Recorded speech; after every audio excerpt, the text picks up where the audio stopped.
All right, let's talk about factoring polynomials. I know, it's a topic that can look super intimidating, but what if I told you it's actually just a puzzle? Today, we're going to turn any confusion you might have into pure confidence with a simple, really powerful checklist.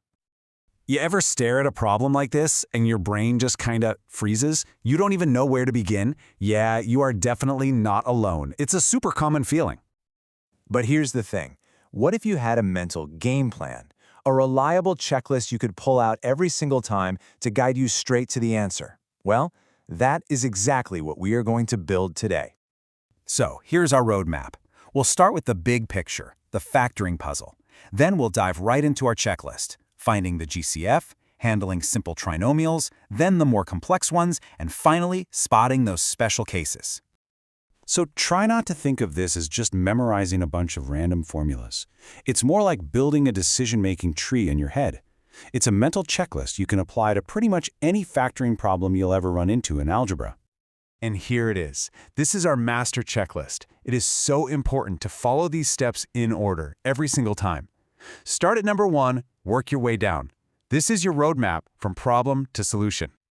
Okay, step 1. This is the big one. It's the most important, non-negotiable step.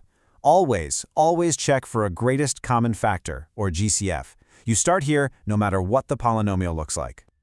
So what even is a GCF? Well, the name kind of gives it away, right? We're looking for the biggest number and the highest power of a variable that we can divide out of every single term in the expression.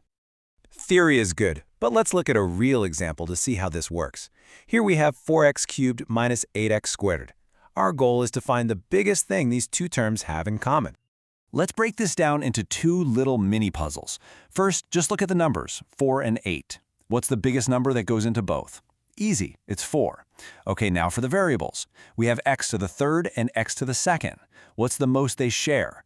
Well, this term has 3 x's and this one has 2, so they both have at least 2 x's, which is x squared. Put them together and our GCF is 4x squared.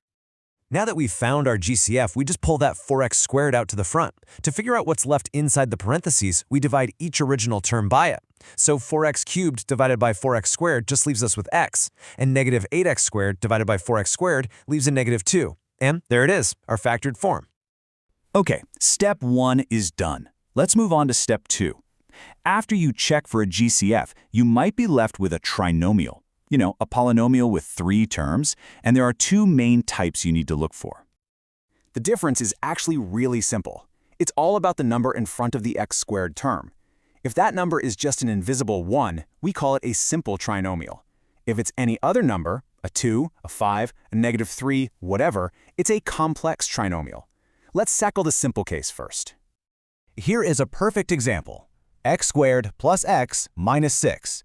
Notice there's no GCF to pull out, and the number in front of x squared is just a 1.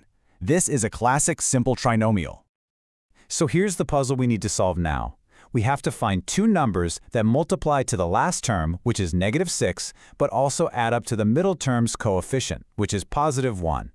As you can see in the table, we can just list out the pairs of factors and check their sums. And you can see the winning combination is negative 2 and positive 3. And honestly, here's the best part. Once you find those 2 magic numbers, you are basically done. They just plug right into your answer. The factored form is simply x minus 2 times x plus 3. But what happens when that leading number isn't a 1? Well, that brings us right to step 3, complex trinomials. For this, we're going to use a really cool trial and error technique called the double smiley face method. Our example is 2x squared minus 9x minus 5. And again, first things first, is there a GCF? Nope, but that 2 out front makes things a little bit more interesting. Okay, here's how the trial works. First, we break up that first term, 2x squared. The only way to really do that is with 2x and x. Then we need to place the factors of our last term, negative 5, into those empty spots. Let's just try, how about a positive 1 here and a negative 5 here? Now we have to check if our guess is right.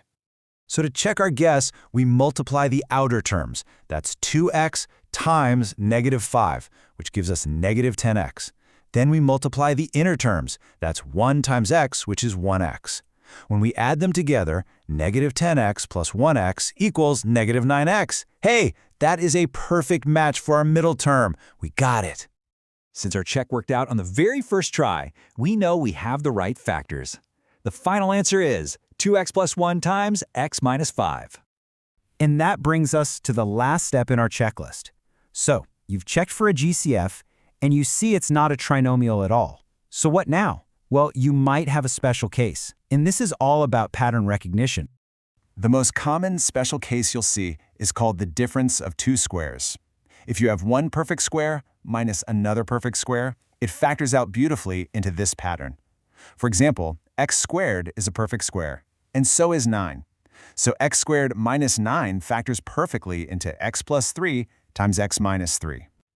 The whole point is to have this complete game plan in your head. It's like a flowchart.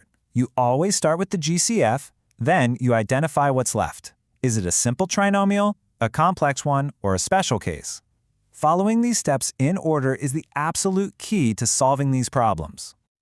You now have a systematic way to approach what probably seemed like a random, confusing task. The puzzle has a solution key, so the only question left is, with this newfound clarity and confidence, what are you going to choose to conquer next?